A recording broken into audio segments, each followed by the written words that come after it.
पूज्यपाद वादी वेताल शांति सूर्य जी महाराजा विरचित जीवो विचार प्रकरण। यह जीवो विचार प्रकरण में संसारी जीवों के 563 भेद दिखाए गए हैं। उसमें 563 में से पहले स्थावर के भेद, और जो स्थावर के भेद है उस स्थावर के भेद दिखाते हुए कहते हैं कि स्थावर के मुख्य 5 भेद हैं और उनके 22 भेद हैं। उस 22 भेद में से पृथ्वीकाय, अपकाय, तेवकाय और वावकाय की बात की। पृथ्वीकाय के 4 है, अपकाय के 4 है, तेवकाय के 4 है और वावकाय के भी 4 है, किंतु वनस्पति के 6 भेद है। और यही बात को बताते हुए 8वीं गाथा में सर्वप्रथम बताते हैं कि वनस्पति के मुख्य 2 भेद है, एक साधारण और दूसरा प्रत्येक। वैसे देखा जाए तो वनस्पति का वर्णन शास्त्रों में अनेक प्रकार से है।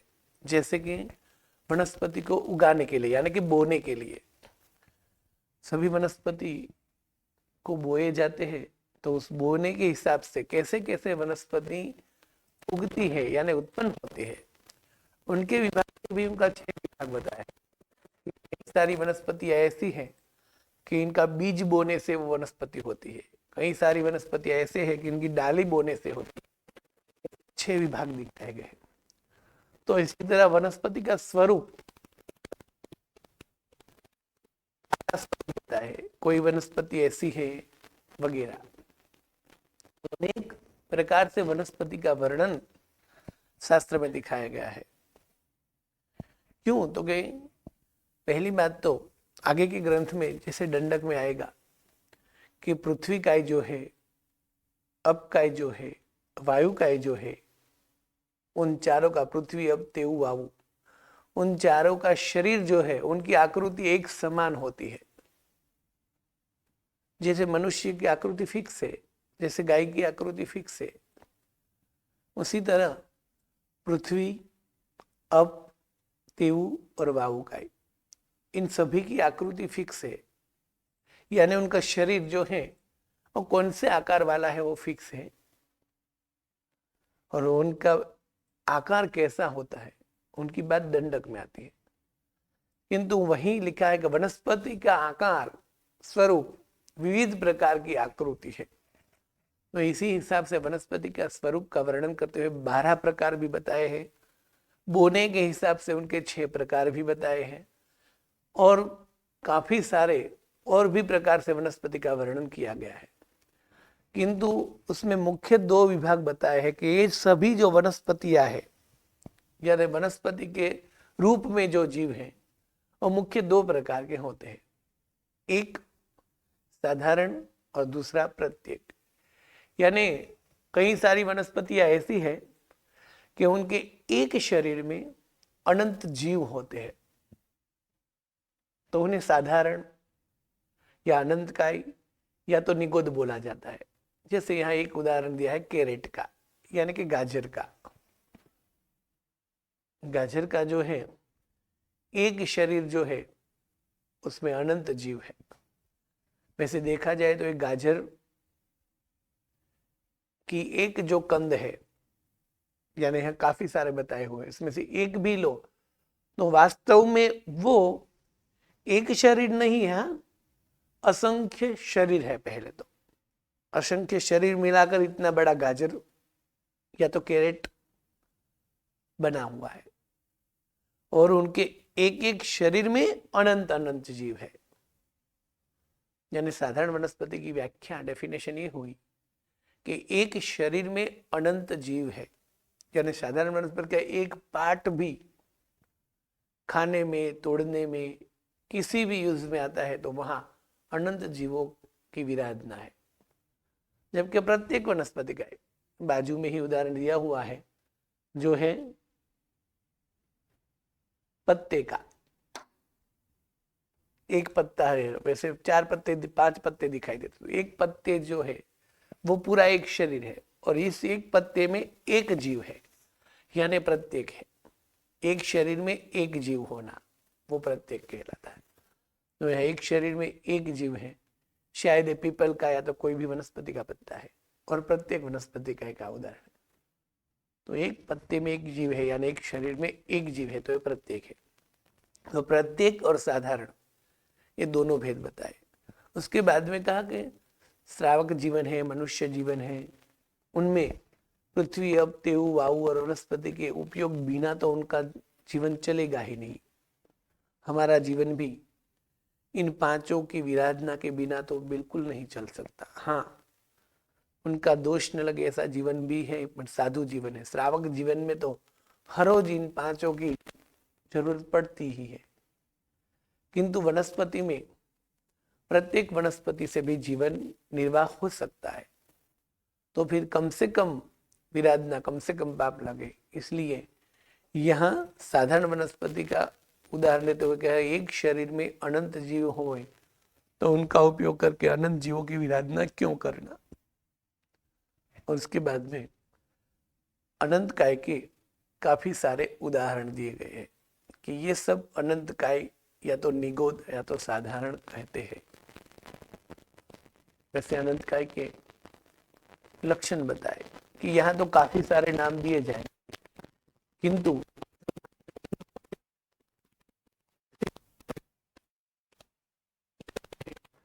तो उनको कैसे पहचानना है।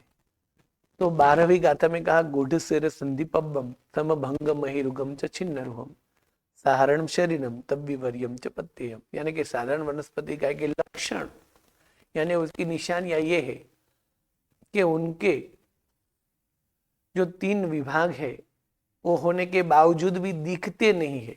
उसमें होते हैं किंतु वो 3 चीज दिखेगी नहीं। कौन सी? तो कह रहे गुप्त नसें, जैसे बीच में पर्ण का जो उदाहरण है वो दिखाया गया है कि उसमें नस यानी रेखाएं होती है किंतु दिखाई नहीं देती। तो इसी तरह संधि यानी जोड़ान, जो पहले नंबर के चित्र में दिखा,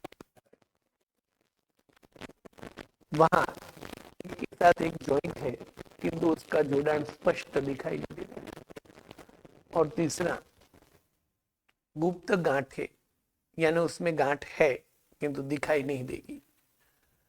तो गुप्त नसें होना, गुप्त जोड़ होना और गुप्त गांठ होना, इनको बोलते हैं साधारण का लक्षण।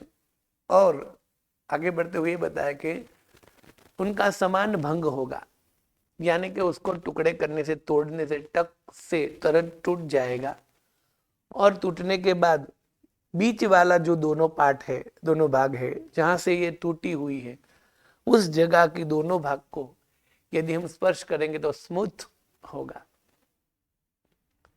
तीसरी बात बताते हुए कहा तंतु रहित होगा।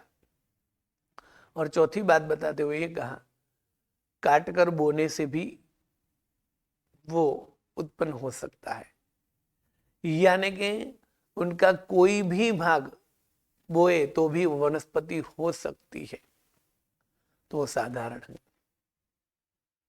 तो ये साधारण के लक्षण बताए और अब साधारण के काफी सारे नाम बताते हैं कि ये सब साधारण है। तो कौन से साधारण? तो 32 अनंत काय प्रसिद्ध है वैसे तो, किंतु उसमें से काफी सारे नाम यहाँ दिखाते हैं। 32 प्रकार है, 32 गिनती नहीं है, संख्या में तो हजारों प्रकार की वनस्पति अनंत काय में है।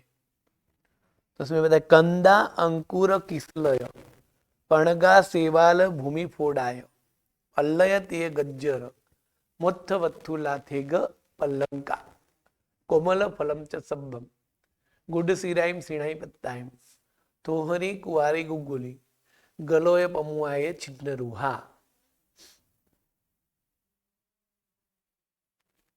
ये सभी जो है वो अनंत काय के नाम दिखाए गए यहाँ। तो पहला बताया कंदा। कंदा यानी या तो जिसे हम इंडियन बोलते हैं वो नहीं, कांदा, तो कांदा से या तो उसे इंडियन या तो डुंगली बोलते हैं वो नहीं। कंद शब्द से यहाँ लेना सभी प्रकार के कंद,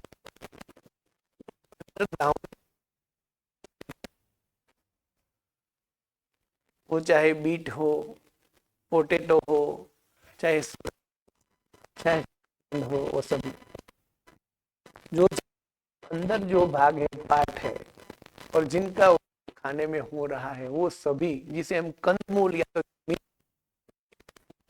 सभी प्रकार के कंदमूल, ये अनंत का है। अंकुर, पनगे, कोटे, अंकुरा, जो कोई भी कठोल में उगने की जो शुरुआत है, यानी चने, कठोल में ये ज्यादातर दिखने मिलेंगे। कठोल यदि रहेंगे तो दूसरे दिन में ही ये अंकुर हो जाएंगे।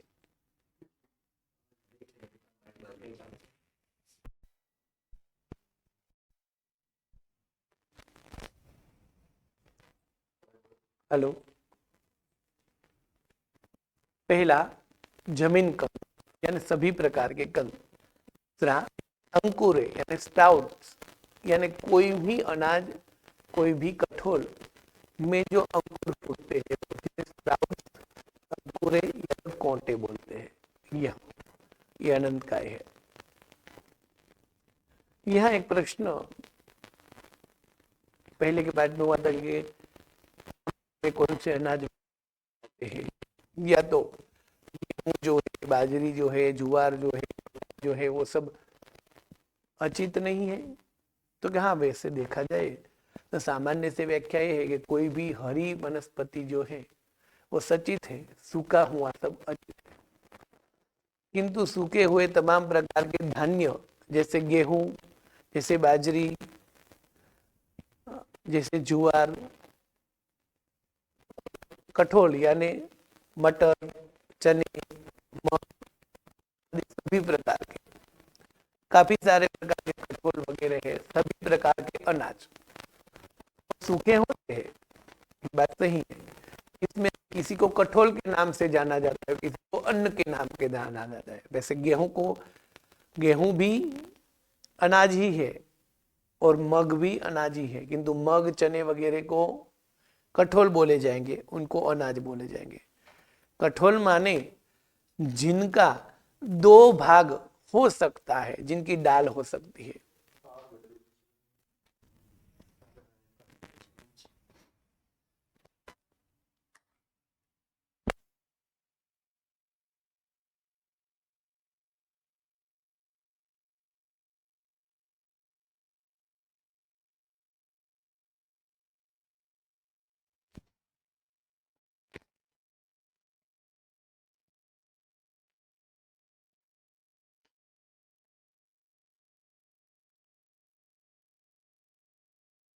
कठोल और अनाज ये सभी जो है गेहूं आदि, और उस तरफ मग आदि, तो मग, चने, छोले,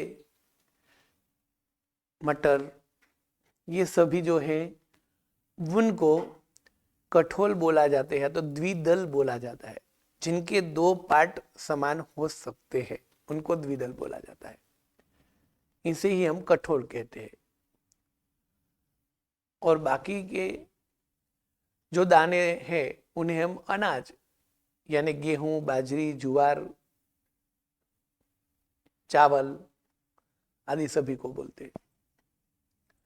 तो उनमें सचित कम है, तो कि जब नीले हो, हरे हो, तब तो सभी सचित है ही। जैसे हरे मटर भी है और सूखे मटर भी है, जैसे हरे मग भी है और सूखे मग भी है, जैसे हरे चने भी होते हैं और सूखे चने भी होते हैं, इसी तरह हरी बाजरी भी होती है और सूखी भी होती है, हरे गेहूं भी होते हैं और सूखे भी होते हैं। तो जब हरे है तब तो सब सचित है ही। और तिथि में सचित यानी हरी सब्जी या तो हरा कुछ नहीं खाते किंतु कठोल वगैरह खाते हैं। तो वो बात सही है कि सचित हरी तो सब सचित है ही, किंतु बाकी जो कठोर सूख गए हैं गेहूं के रूप में जो बन गए वो दाने सचित है या अचित। तो वो वैसे देखा जाए तो भले सचित न हो पर सचित योनि कहलाती है। सचित दो प्रकार की वर्णन है, एक सचित स्वयं में जीव होना और दूसरा सचित का अर्थ ये है कि उनमें उत्पन्न होने की शक्ति, यानी गेहूं आदि के कोई भी दाने जमीन में वापस डालेंगे तो वो वापस उत्पन्न होते हैं, उन्हें बोलते योनि सचितता। यानी कोई भी कठोर या कोई भी दाने उनको पानी लगेगा तो उसमें अंकुर फूट जाएंगे, यानी उनमें उगने की शक्ति है। वैसे देखा जाए तो सूखने के बाद समझो कि गेहूं सूख गया तो उनके बाद में वो अचित नहीं कहलाता है संपूर्णपणे। वो अचित कब हो जाता है, यानी वो उत्पन्न भी न हुए, उनकी बात महाग्रंथों में आती है कि ये दाने इतने वर्ष के बाद अचित होते हैं आदि। तो एक ही धान्य ऐसा है जो धान्य के रूप में होने के बावजूद पूर्ण अचित है, इसको बोलते हैं चावल यानी अक्षत। जब डांगर के रूप में होता है तो फिर से बोने से उगता है सूखी होने के बावजूद भी, किंतु उसमें से छिलका निकल जाए उसके बाद चावल जो हो जाए तो वो फिर से बोने के बावजूद भी वो उगता नहीं है। और यही बात को ध्यान में लेते हुए अक्षत पूजा में भी हम इसीलिए चावल का उपयोग करते हैं।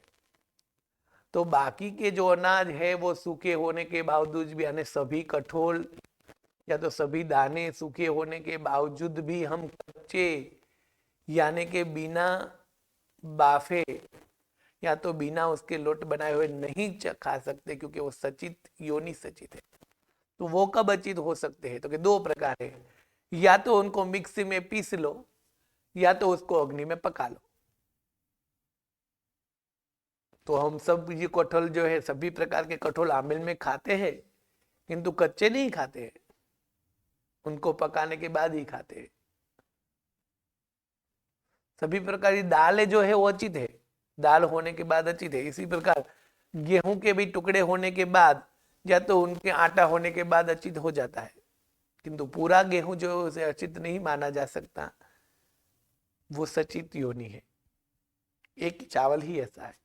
तो कोई भी कठोर या कोई भी दाने में जब तक उगने की क्षमता है, उसको भेज या तो पानी लगता है तो उनके में छोटे छोटे जो अंकुर फूट जाते हैं उनको स्प्राउट कहते हैं। यहाँ मग का उदाहरण दिया है, किंतु हर अनाज में ऐसा हो सकता है, सूखे हो तो भी।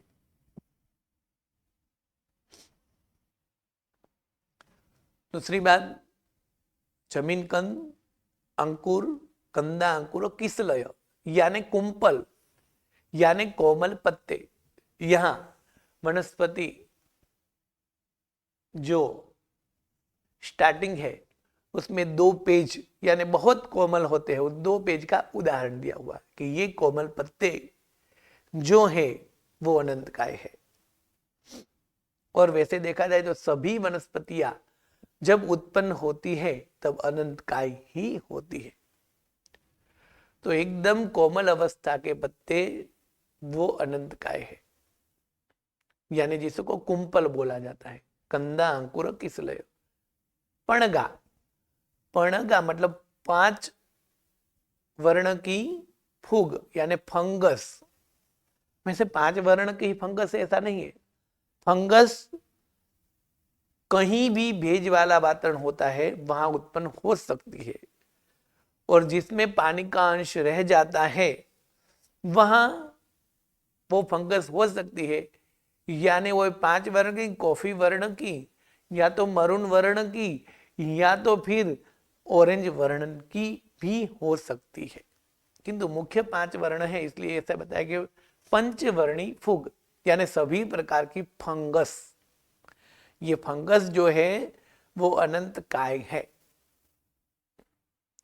फंगस काफी सारी जगह पर हो सकती है, सभी चमड़े की चीज पर, लकड़ी या तो दीवार के भीज पर भी, और काफी सारे पुस्तक के पुंठे जो होते हैं उस पर भी बीज लगने से, यानी सभी जगह पर पानी का जहां बीज का भाग रहता है वहां फंगस हो सकती है।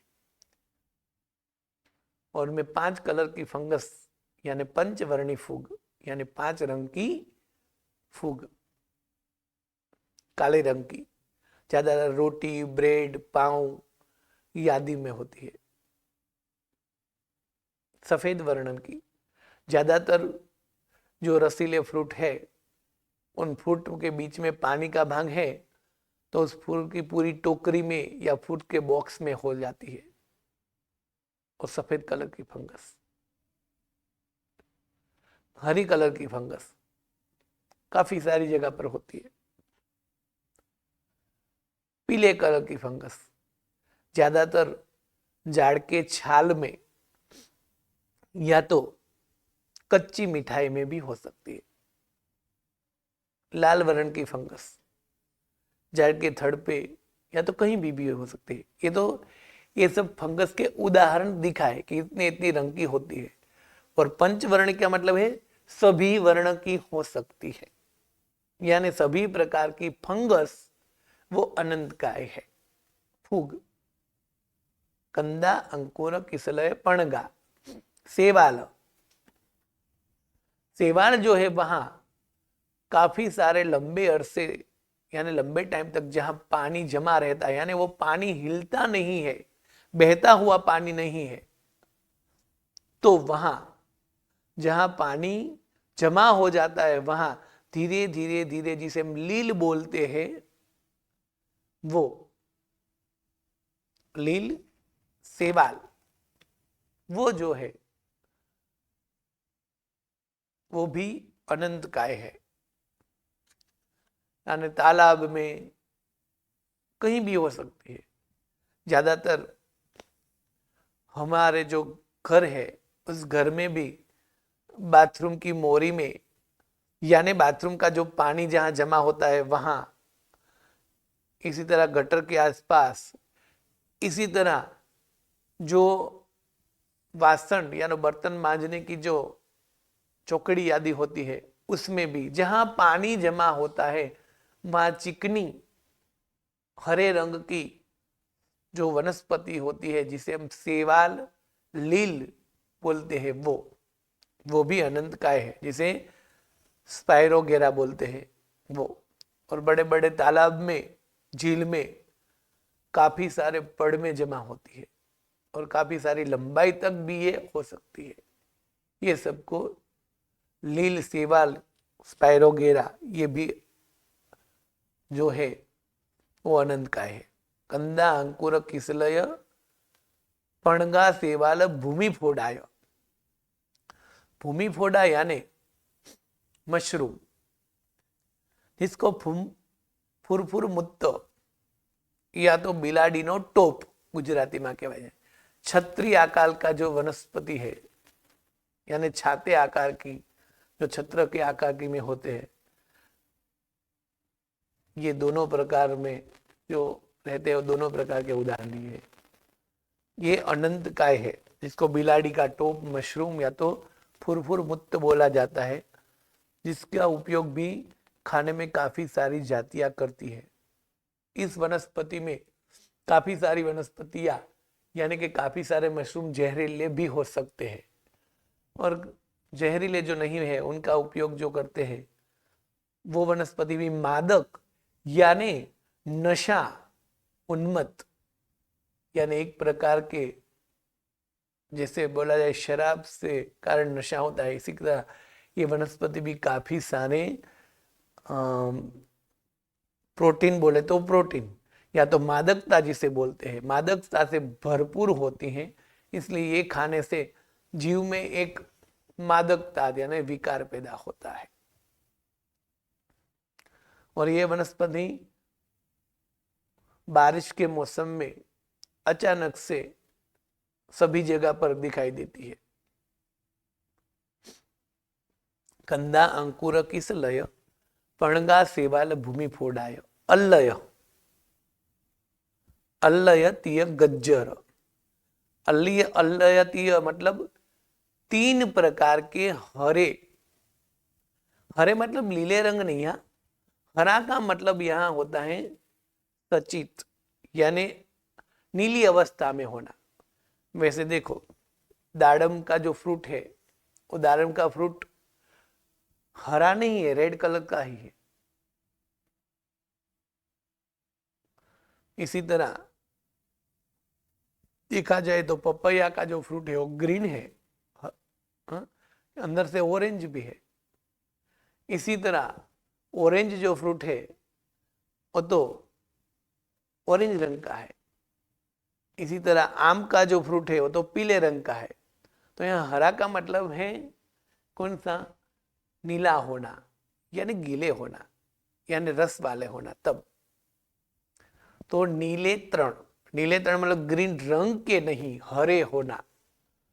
ये 3 जो है वो 3 कौन से, यानी हरे 3 कौन से? तो कि हरा अदरक, हरी हल्दी और हरा कचूरा, यानी फ्रेश जिंजर, लीलू आदू, लीली अदरक जिसे बोलते फ्रेश जिंजर। हळदर, लीली हळदर, लीली हल्दी यानी फ्रेश टर्मरिक। और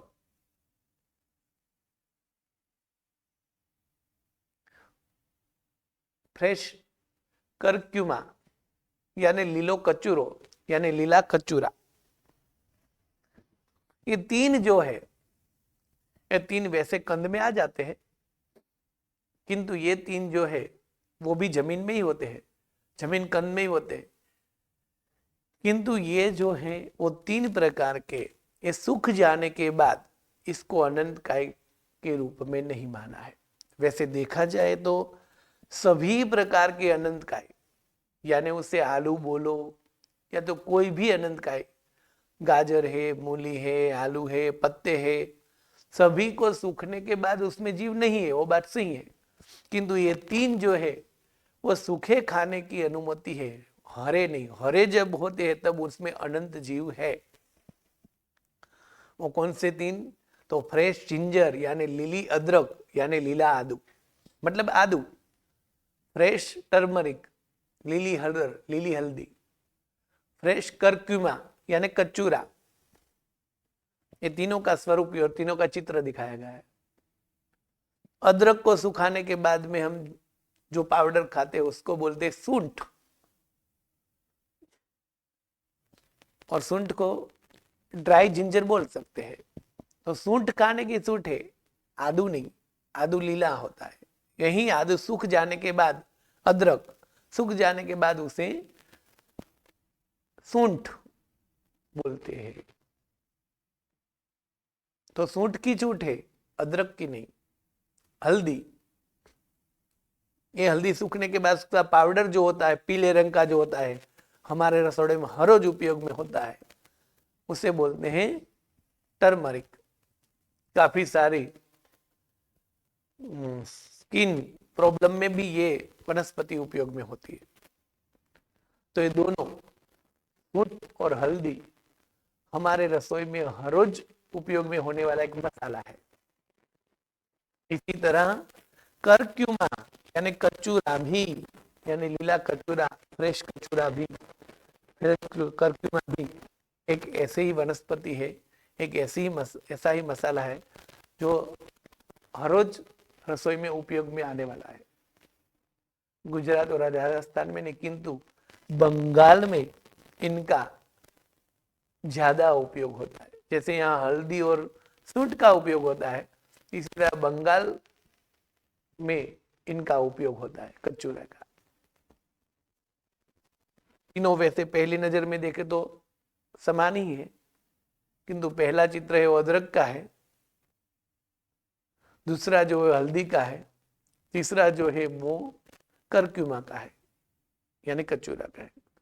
ये तीनों सूखने के बाद में उनके जो पाउडर है उनका यूज हो सकता है, इसलिए वो सूखने के बाद में नहीं, किंतु ग्रीन यानी हरे जब हो तब वो अनंत काय मानना है। अल्लयत ये मतलब 3 लीले यानी 3 हरी अवस्था में इस 3 को नहीं खाया जा सकता, वो अनंत काय है। सूखने में बाद में उसके पाउडर को अनंत काय नहीं मानते। तो बाकी सारे अनंत काय को भी सुखाने के बाद तो अचित ही हो जाते हैं, तो हाँ अचित हो जाते, तो इन 3 की क्यों छूट? तो उनकी बात हम बाद में करेंगे, उन 3 की क्यों छूट है। 3 जो है वो भी साधारण वनस्पति का है। कंदा अंकुर किसलय पणगा सेवाल भूमि फोडाय अल्लयत, ये गज्जर, गज्जर माने कैरेट, गाजर, जो ऑरेंज रंग का कंद है या तो रेड रंग का कंद है, मीठा होता है, और जिसमें से जैसे सेलडी में से शक्कर बनती है, शुगर बनती है, इसी तरह गाजर में से भी शुगर बन सकती है। ये जो है वो कंद, वो भी अनंत का है। अल्लय दे गज्जर मुथ, मुथ यानी नट ग्रास जिसको बोलते हैं, मोट की सब्जी, जिसका चित्र बताया है, ये भी एक प्रकार की सब्जी पत्ते के रूप में वगैरह होती है। ये जो घास है वो वराह का प्रिय खोराक है, यानी जंगली भूंड जो विमलनाथ का लंचन जिसे बोलते हैं, वो विष्टा नहीं खाते, वो नट ग्रास खाते हैं। जंगल में उगने वाली ये वनस्पति है जिसको नट ग्रास बोलते हैं, जिसको शास्त्रीय भाषा में मोथ बोलते हैं, तो वो अनंत काय है। अल्लय दे गज्जर मोथ वत्थुला, यानी वत्थुला की भाजी, जिसको चिनोपोडियम बोलते हैं।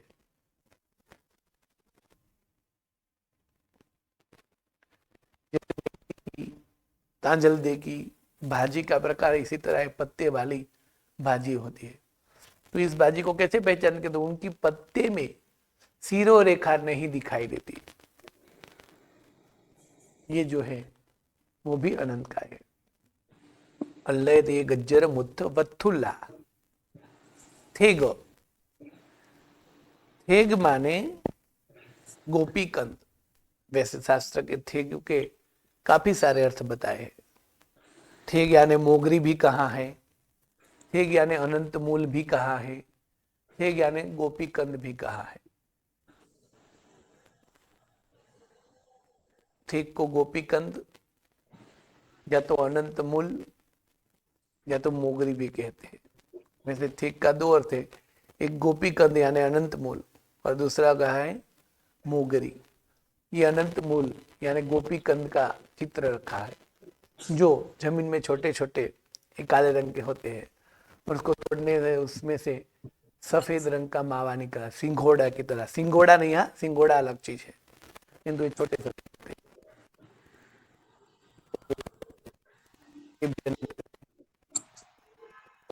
काफी सारी जगह पर थेग का अर्थ किया है मोगरी।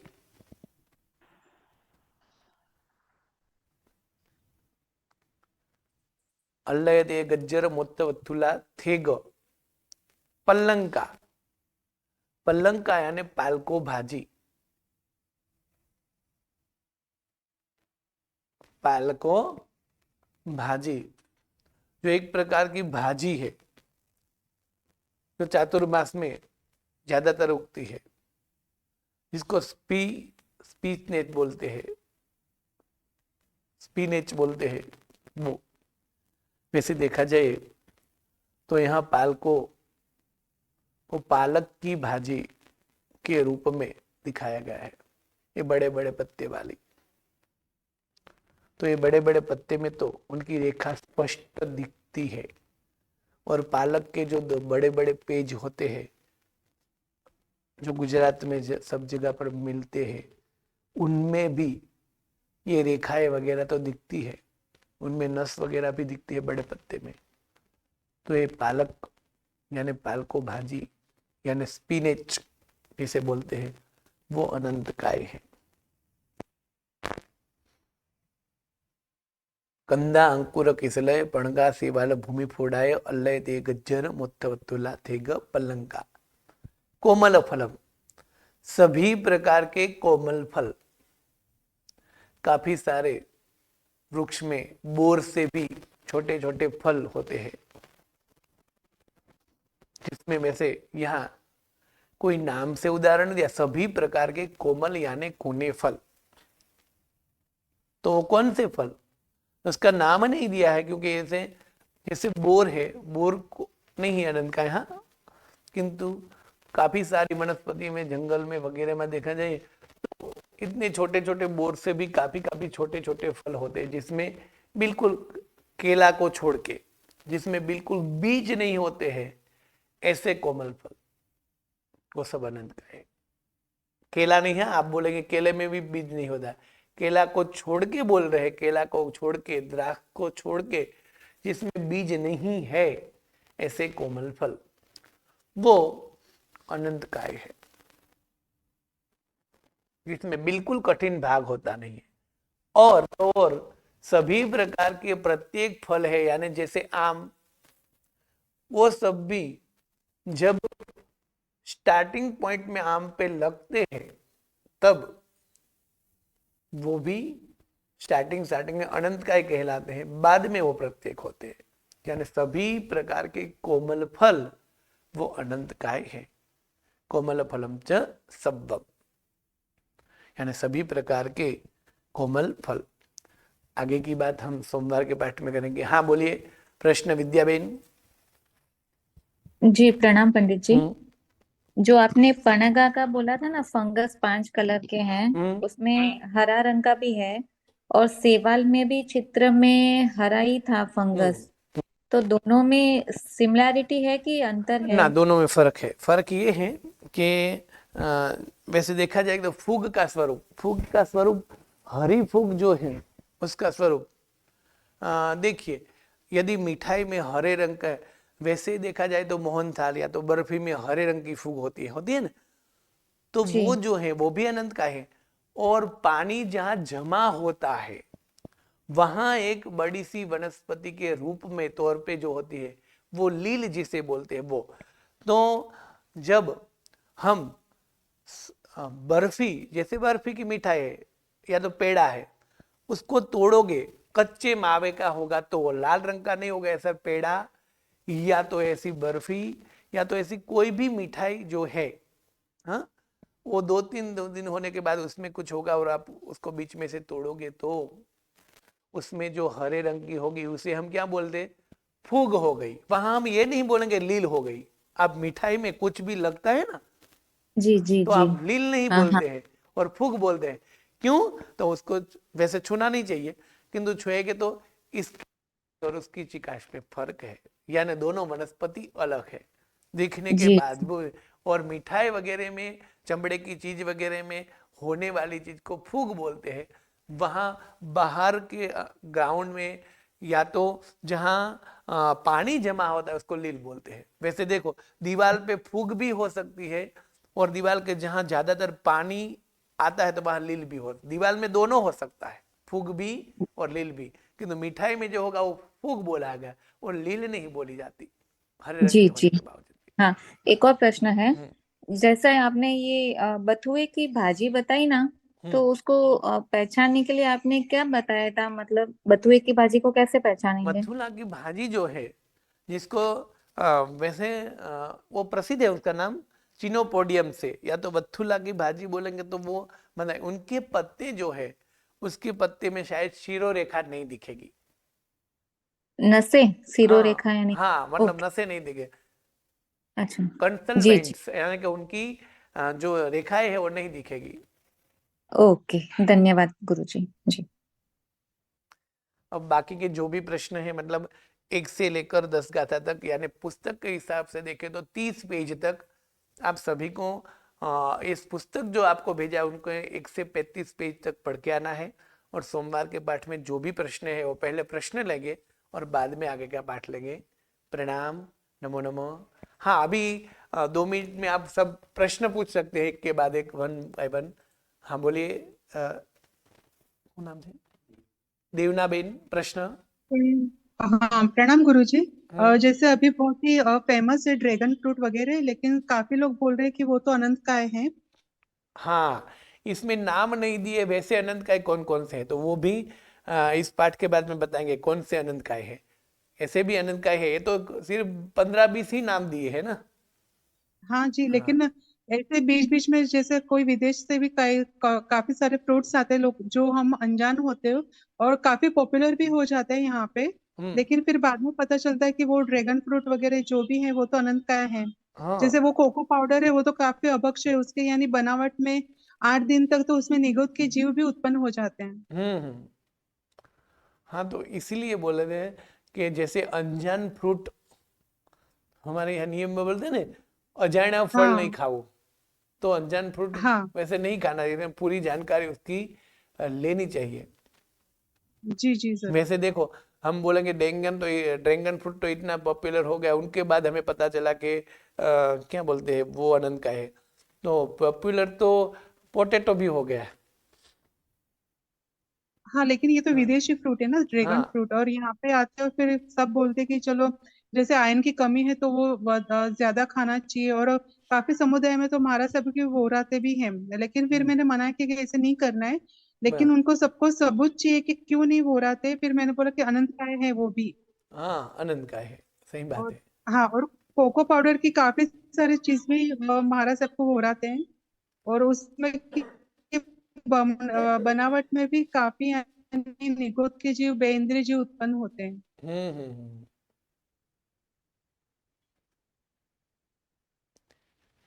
प्रश्न आगे। गुरुजी प्रणाम। हाँ, बोले। गुरुजी मेरा प्रश्न था कि आपने बोर बोला ना, तो अभी जो नए फल आए ना बोर बड़े वाले, हम्म। तो वो उसमें एक ही बीज है ना, तो वो चलते क्यों नहीं है मंदिर में? वो बोलते हैं कि नहीं तुच्छ फल है इसलिए नहीं रखना मंदिर में। बड़े जो बोर है वो। हाँ हाँ, एक ही रहते हैं ना, वो उसमें एक ही बीज है ना, वो अनंत काय थोड़ी है। ना, वो अनंत काय भी नहीं है। वो हम्म बड़े बड़े जो बोर है वो हम्म अभक्ष भी नहीं है। किंतु हम्म, बोर शब्द में, और ओके। बोर जो है वो चनी बोर जिसे बोलते हैं, लाल रंग के जो छोटे छोटे बोर होते हैं ना, हम्म हम्म वो जो है वो तुच्छ फल में गिने गए हैं। बड़े बोर ओके। तुच्छ फल में गिने नहीं गए हैं। ठीक है, पहली बात तो। फिर क्या हुआ कि उस बोर शब्द से एक बोर शब्द का सुन लिया, और उसके बाद में बड़े बोर का भी जैसे सबने तुच्छ फल में गिन लिया, तो इसी तरह वो नहीं रखते हैं, इसी तरह बोलते हैं। किंतु वो तो, सही नहीं है। दूसरी बात, वैसे हम्म, सीताफल भी नहीं रखा जाता ऐसा बोलते हैं। हाँ तो हाँ। सीताफल उत्तम फल है, और शास्त्र में हम्म, पाठ है कि सीताफल रख सकते हैं। क्योंकि वो बोलते हैं बहुत बीज होते हैं, वो हाँ, तुच्छ फल है, उसमें कोई ज्यादा निकलता नहीं है बहुत खाने बीज के तो लिए। पपीता में भी है ना। हाँ तो क्यों हाँ रखते हैं? हाँ पपीता।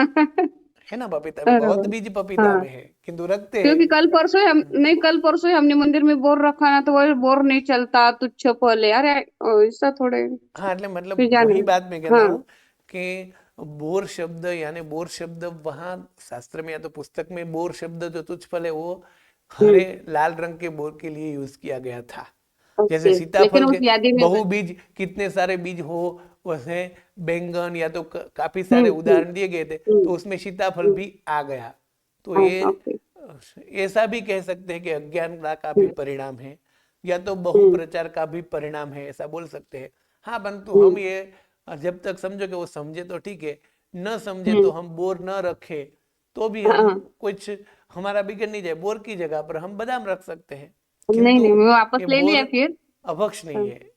हम्म, बड़े बोर जो है वो, लेकिन चलता है। हाँ, चलता है। वैसे थैंक जामुन यू। भी, देखो जामुन हाँ, भी तुच्छ फल है, तो वो बड़े सफेद जामुन है वो तुच्छ फल नहीं है। ओके, बराबर। प्रणाम गुरु हाँ, जी। बोल। हाँ। आपने धेग कहा, जो मोगरी कहा ना, हाँ। मोगरी मतलब जो लंबी और पतली ग्रीन कलर की आती है वो भी अनंत काय है? हाँ, वो मोगरी ग्रीन और वो अनंत काय में आती है गुरु जी मोगरी? हाँ, आनंद काय में आती है। अच्छा ठीक है, इतने टाइम से हम खा रहे थे, हमने सोचा वो हरी सब्जी जैसे ये एक हाँ, जी। वैसे मोगरी जो है, हाँ, उस मोगरी का वर्णन हाँ। करते, ये तो मतलब थेग का अर्थ ज्यादातर अनंत काय ही मतलब कि गोपी कंद यानी अनंत मूल ही कहा है सब जगह पर, और मोगरी कोई अच्छा। जगह पर मोगरी लिखा है।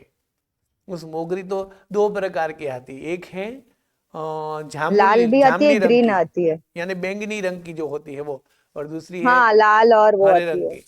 तो बैंगनी रंग की हाँ। जो मोगरी है वो तो सब जगह पर प्रसिद्ध है, और बोलते हो तो अनंतकाय नहीं है। तो एक बाकी हुई हरी रंग की, शायद वो हम्म। लहसुन या तो डुंगली के पत्ते के रूप सी मोगरी हो हाँ, उसका सकती है। स्मेल थोड़ा लहसुन जैसा लगता हाँ, है, एक्चुअली स्मेल आती है इसलिए उसकी थोड़ी। वो अनंतकाय हो सकती है। पक्का नहीं है ना गुरुजी? हाँ, पक्का नहीं, किंतु इसलिए मोगरी शब्द लिखा है ना, तो उस मोगरी से वो ही हाँ, को त्याग कर सकते हैं। ठीक है ना। ठीक है हाँ, गुरुजी। प्रणाम।